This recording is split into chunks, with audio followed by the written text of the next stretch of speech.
야당도 아닌 집권당이 사법부의 수장을 국회 청문회에 세우려는 결정을 할 때는요, 이 정권 차원의 치밀한 정치적인 어떤 계산이라든지 그다음에 그 부분에 대한 각오, 또 대법원장의 비위 혐의에 대한 분명한 확신이 전제돼야 한다는 게 상식일 겁니다. 하지만 이번 민주당의 청문회 결정에서는요, 당 지도부하고 소속 법사위원들이 이 따로 논 듯한 그런 정황이 또 확인이 돼서 과연 여당 안에 지금 질서가 있는지, 원내 지도부의 리더십이 제대로 발휘되고 있는 건지 의문을 갖게 합니다. 오늘 오전에 민주당의 원내 지도부가 어제 법사위원들의 청문회 개최 결정이 사전에 상의가 된 것이 아니고 추후 통보를 받은 것이다, 이렇게 밝히면서 선을 긋고 나선 게 그 방증입니다. 청문회가 성과 없이 끝날 경우 자칫 사법부 탄압이란 역풍이 불 수도 있는 중대 사안에 대해 민주당 지도부가 한 발 떨어져 있는 모양새를 취하고 있는 건데요. 문금주 원내대변인은 오늘 원내대책회의를 마친 뒤 기자들에게 조희대 대법원장 청문회가 사전 상의된 것이 아니라고 했고요. 청문회가 예정대로 진행되는지를 묻는 질문에도 상임위 차원 진행이라 지도부가 하라 마라 할 수 있는 내용은 아니라고 거듭 선을 그었습니다. 직접 들어보시죠.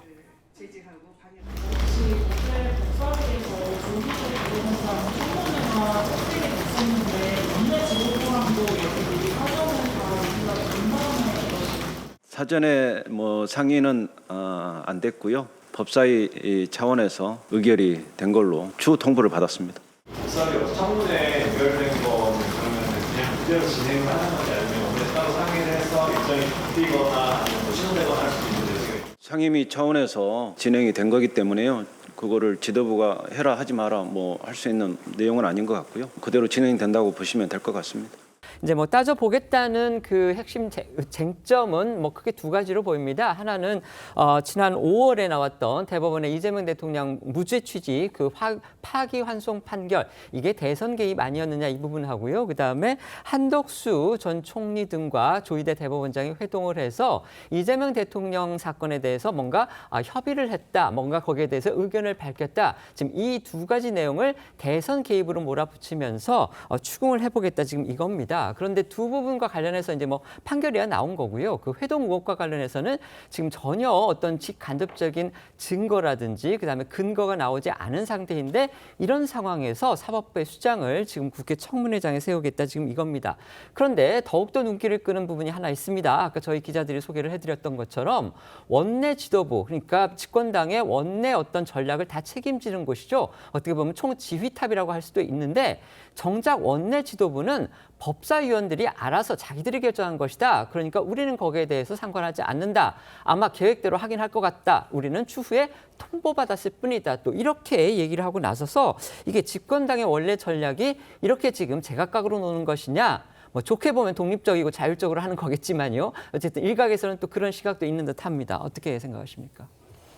일단 협의가 없었다는 건 문금주 원내대변인이 밝혔으니까요. 아마 어제 상임위 진행 과정에서 추미애위원장과 법사위원들이 현장 결정이었던 것 같은데, 이미 5월 달에도 같은 내용의 청문회가 진행이 됐습니다. 근데 증인 참고인이 전월 불출석했기 때문에 실질적인 청문회가 진행되지 못했던 점이 있고, 관련해서 이 조희대 대법원장의 대선 개입 국정조사안도 발의돼 있습니다. 그러니까 이미 이 관련된 진상규명의 필요성에 대해서는 당 차원의 공유단 입장이 있었기 때문에 굳이 지도부 차원의 협의와 사전 조율 없이 현장에서 결정했고, 법사위 결정대로 절차가 진행될 거로 보면 될 것 같고요. 핵심은 이재명 당시 후보에 대한 대법원의 파기환송 절차의 절차적 적법성, 그리고 그 과정에서의 부당한 영향력 행사, 선거 개입 의도가 있었는지, 또 파기환송 후 고등법원 배당 과정에서의 영향력 행사 등 조희대 대법원장의 대선 개입 여부입니다. 그중에 사인 회동설은 이 관련된 내용을 입증할 수 있는 제보로서 받은 게 공개된 것일 뿐이고, 사인 회동설 자체가 실체 규명의 사례는 아니기 때문에 필요하면 참고인을 추가적으로 요구할 수는 있겠지만, 본질은 조희대 대법원장의 대선 개입, 그리고 그 전에 있었던 직위원 재판부의 윤석열 전 대통령에 대한 구속 취소 결정, 이게 해당 재판부의 단독 결정이었느냐, 이런 부분까지 들여다보겠다는 겁니다. 네. 말씀하신 대로라면 현재 민주당은 공식적으로는 선을 긋고 있지만은 나름대로 고도의 역할 분담을 하고 있는 것이죠. 그리고 그 공통의 목적이 세 가지가 있다고 봅니다. 첫 번째는 판결에 대한 보복입니다.